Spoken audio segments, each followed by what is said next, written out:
The Tao Te Ching was written by Lao Tzu, a Chinese sage around 2500 BC. By the way, some people say Tao Te Ching, some say Tao Te Ching. Legend has it the script, the cherished book of Taoists, has over 5,000 characters.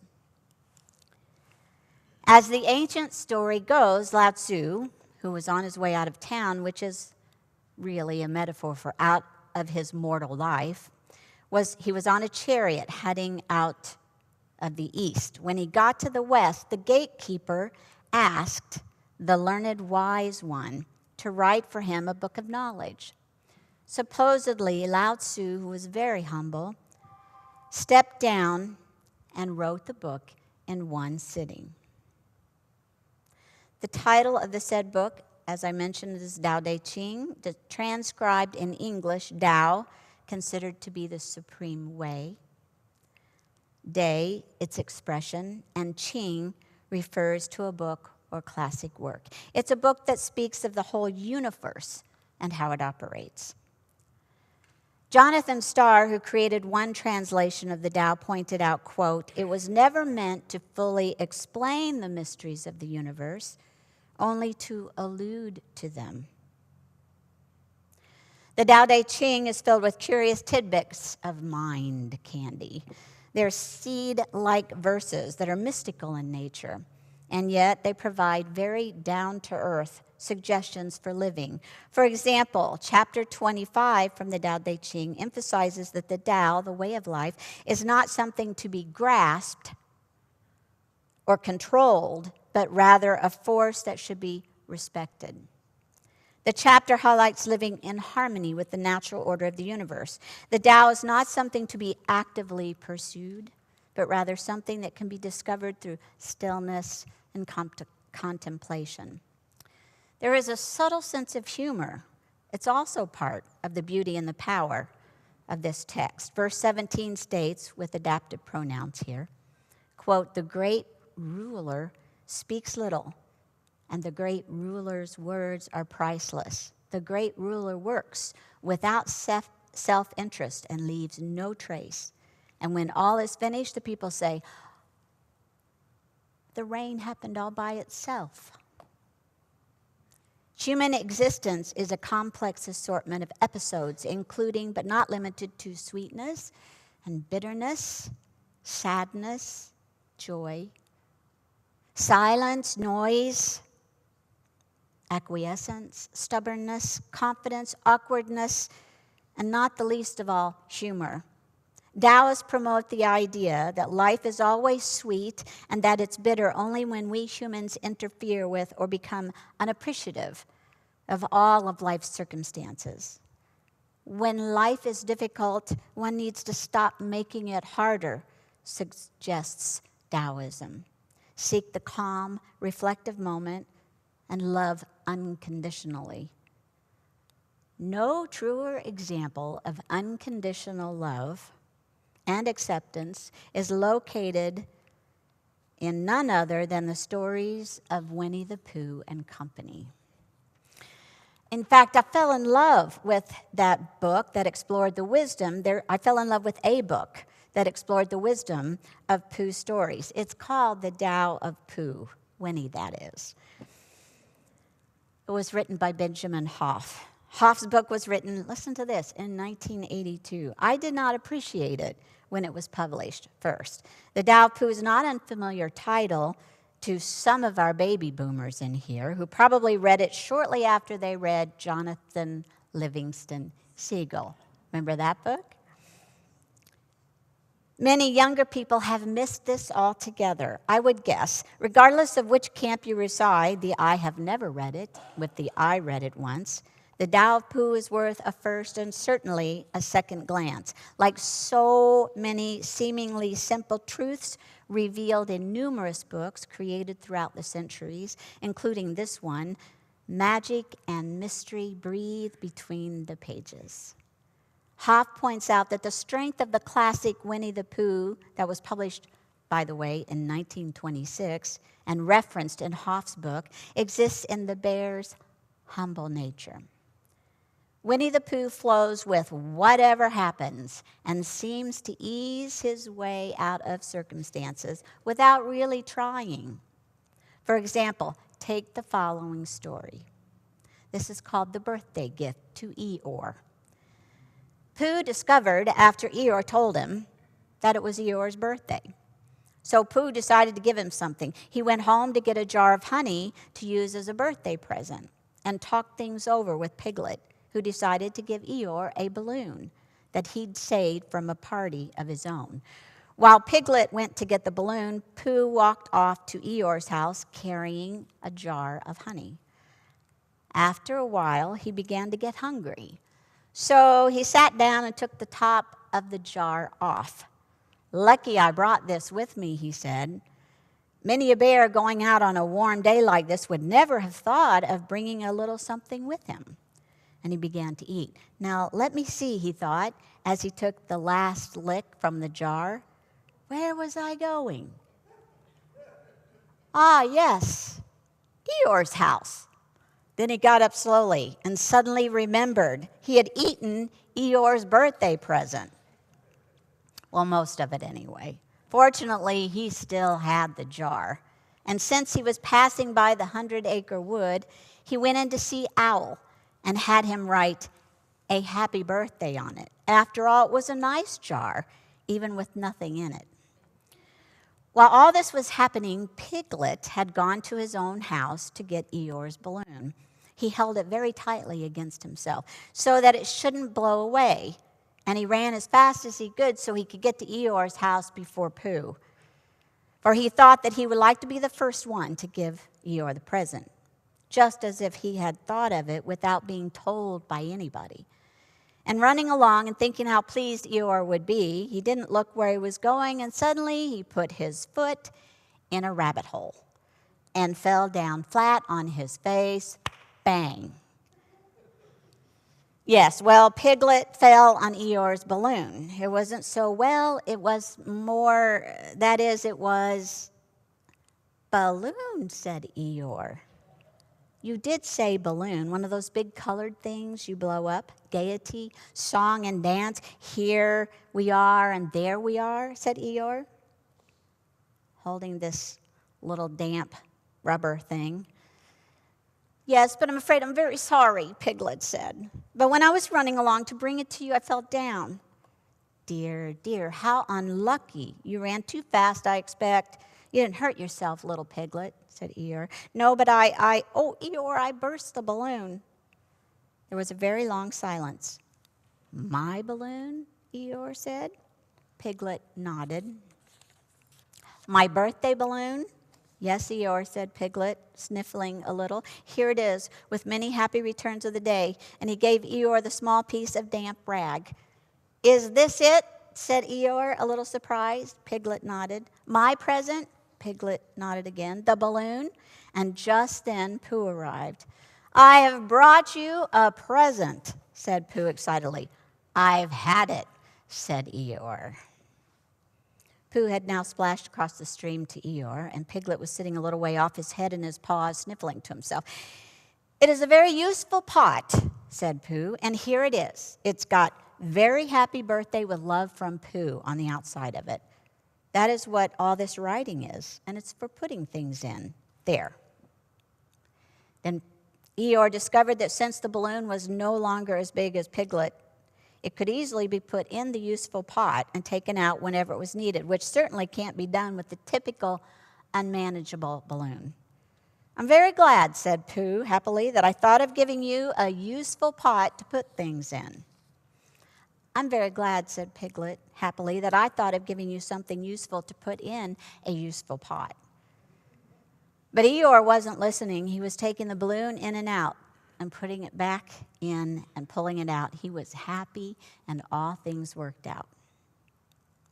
In this teachable moment, the Tao of Pooh author Benjamin Hoff wrote, "The basic Taoism that we are concerned with here is simply a particular way of appreciating, learning from, and working with whatever happens in everyday life."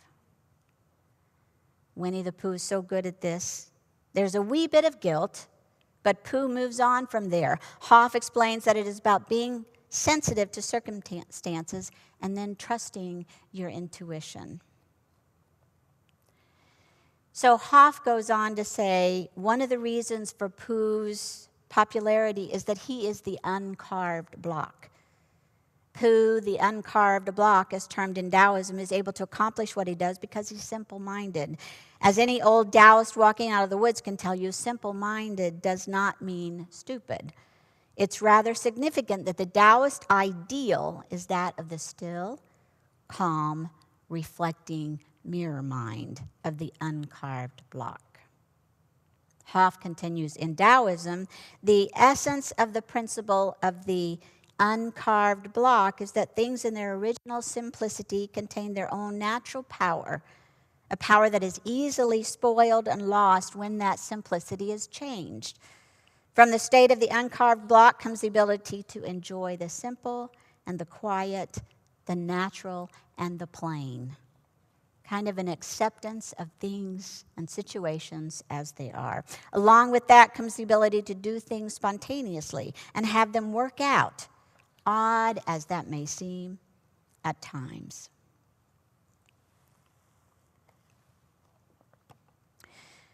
When I lived in Bloomington, Indiana, there was a young couple many years ago, two women who opened a bagel shop near the campus of Indiana University.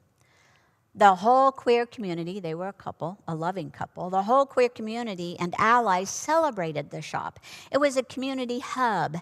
Although I was teaching during the week, every other weekend, my son was at his dad's house, and I volunteered my time at the shop delivering bagels. I arrived early one morning to pick up an order of bagels and cinnamon sticks to take to a local sorority house on the campus of Indiana University. I picked up the large order, 2 big bags of bagels and cinnamon sticks, and I put them in my car in the passenger seat. It was around 7:40 in the morning. Doors weren't open yet when I arrived. So there I sat on a snowy, icy, cold morning, the windows fogged up from all of the steam from the bagels, and that intoxicating aroma of the cinnamon rolls wafting through the car, the inside. Now, this is before the time that I had issues with gluten, so let me just say this. At that time, I became very aware of the concept of temptation. So if somebody asks you, where were you on Sunday, you can say, well, I was in service at Unitarian Universalist. The preacher talked about temptation, that not all things are awful. Sometimes they turn out okay, and that's Taoism. I mean, I had nothing to do in that moment but sit in the car and look longingly at those full bags of bread seated next to me. So imagine, what would you do if you were seated for 20 minutes inside a vehicle on a cold, icy morning, and it's warm and all of that aroma is surrounding you? What would you do? What would you do if you preferred cinnamon rolls to bagels any day? What did I do? And very much in the manner of Winnie the Pooh moment, I succumbed to temptation. I reached over and pulled a cinnamon roll out of the bag and ate it with my eyes closed. So good. I don't think I was aware of what I was doing. Just as I finished the roll, I saw through the fogged up windows that a young woman opened the door to the sorority house. I almost froze with regret for what I'd done. What could I do? The past was the past. I got out of the car, handed her the 2 bags, accepted a tip for the delivery, and turned to go back to the bagel shop thinking, oh no, what am I going to do? How am I going to tell Jan and Lisa what I've done? They will probably get a complaint because of me. Arg. When I entered the shop, I gave Jan the tip and I said, I really tried hard, but I could not resist the cinnamon roll. I am so sorry. By now, my head was throbbing. I was filled with regret and shame. After all, I was an adult who should have known better. Immediately, Jan said, "Oh, they ordered 3 dozen bagels and 3 dozen cinnamon rolls. Do you know what a baker's dozen is?" When a customer orders a dozen items, as a kindness, the baker often throws in an extra one. The women will never miss that cinnamon roll, nor would they expect me to provide extras. "You're good, no worries, think nothing about it." She waved it off and gave me the order for the next delivery. Now you know what a Winnie the Pooh moment is, right? Maybe you have had one of those. So here's another thing about the Winnie the Pooh series. The characters have a remarkable similarity to people we all know. I have to confess that I wasn't a Winnie the Pooh fan when I was a child. Everything moved too slowly, and I considered the characters to be dull, honestly. Now, well into adulthood, I get their quirks and the subtleties of their personalities. For example, Eeyore the donkey has been my favorite for a while because he allows me to get in touch with my inner cynic, or the snarky side of myself that exists in my head, hopefully, in a less than blissful state. I can easily relate to this scenario in which Winnie the Pooh talks to, I can easily relate to this scenario in Winnie the Pooh, and I bet you can too. Okay, so when Eeyore first meets Tigger, do you all remember Tigger? Right? When Eeyore first meets Tigger, he walks around Tigger a couple of times, looking at this bouncing Tigger. And he asks Piglet, "What did you say it is?" Piglet says, "A Tigger." "Ah," says Eeyore. "He has just come from the forest," said Piglet. "Ah," says Eeyore. Eeyore thinks a long time, and then he says, "When is Tigger going away?" Pooh explained that Tigger, who had just come to stay in the forest, was a great friend of Christopher Robin's. I think the Taoist message that Pooh reveals to Eeyore and the reader has to do with the importance of loving all that exists in the universe, including all the annoying nuances that emerge in the form of events and or characters in our lives. It has to do with affirming the dignity and worth of all individuals and situations, which most Unitarian Universalists can confirm is easier said than done. So here's another aspect of love, Winnie the Pooh and Taoism. There's a recognition that we all have vulnerabilities. I can relate with this character as well. For example, Owl is the wise, learned one who has weaknesses but is focused on not allowing those weaknesses to be noted. When Pooh went to Owl to have Owl write a message for Eeyore on the jar, Owl was unsure how to spell birthday. So he said to Owl, "Can you read, Pooh? There was a notice on my door. Could you read it?" Pooh said, "Christopher Robin told me what it said, and then I could read it." Owl nodded and proceeded to write HIPY PAPPY BTHDY on Pooh's empty honey jar. Owl said, "I am writing happy birthday. Actually, I'm saying a very happy birthday with love, Pooh." It takes a lot of pencil to say that long term. Pooh said, "Oh, I see. Even though Owl's propensity for spelling is less than admirable, Owl is portrayed as being very scholarly. In Taoism, experience and shared wisdom is highly regarded, whereas the, quote, ivory tower, I know more than you do, how do you dare you question me, kind of scholarship, less so." I would guess what Lao Tzu was trying to say here is that there is a healthy balance and good regard for experience as well as scholarship. For example, A.A. Milne, the author of Winnie the Pooh, portrayed Owl as smart, but also human, with human frailty as well. The author simplified this idea by creating a discussion between Pooh and Owl on how to spell the days of the week. I love this. Al explains that Tuesday is spelled with TWO because it is second day of the week. And the next day is spelled THIRDSDAY,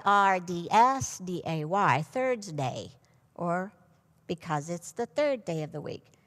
I love the simplicity in this, right? Hoff's The Tao of Pooh encourages us to suspend judgment on everything, including what we think of ourselves and others. With experience, each of us will come to recognize, to accept what remains inside each of us. Taoism is translated as inner nature. There are things about ourselves that we need to get rid of. There are which is one of our values, transformation. We focus on transforming ourselves as well as the world. But at the same time, we do not need to be too desperate, too ruthless, too combative. Along the way to usefulness and happiness, many of those things will change themselves, and the others can be worked on as we go along. The first thing we need to do is to recognize and trust our own inner nature and not lose sight of it. A balance of knowledge and temperance, of trust, love, loyalty, a dose of forgiveness and humanity, these point the way to the universe. With experience comes the ability to practice acceptance. So here's a conversation between Pooh, Piglet, and Christopher Robin. The character they are discussing is Tigger, the tiger who bounces on their tail most of the time. For a long time, they looked at the river beneath them, saying nothing, and the river said nothing too, for it felt very quiet and peaceful on this summer afternoon. Tigger is all right, really, said Piglet. Of course Tigger is, said Christopher Robin. If you haven't figured out, Christopher Robin tends to be the ultimate observer. Some might say God figure or mystery in the universe who encourages all acceptance. So of course Tigger is, said Christopher Robin. Everybody is really, said Pooh. That's what I think, said Pooh. But I don't know. I suppose I'm right, said Pooh. Of course you are, said Christopher Robin. So in the spirit of sharing this journey toward deeper understanding with you, my cherished Unitarian Universalist friends and members here and on Zoom, I will close with a verse from chapter 67 in the Tao Te Ching. I have to acknowledge that there are several translations of this piece, so if you go home and look it up online, it may say something different. It reads, this translation, I have three treasures that I cherish and hold dear. The first is love. The second is moderation. The third is humility. With love, one is fearless. With moderation, one is abundant. With humility, one can fill the highest position. I brought this up today because I know there's a lot of focus on social justice organizing. And in that organizing, if you don't have all those characters from Winnie the Pooh in your head, you certainly will have them all around you. So may it be so. Amen. Blessed be. Namaste. May we care for one another and accept one another as best we can in order to do good work in the world.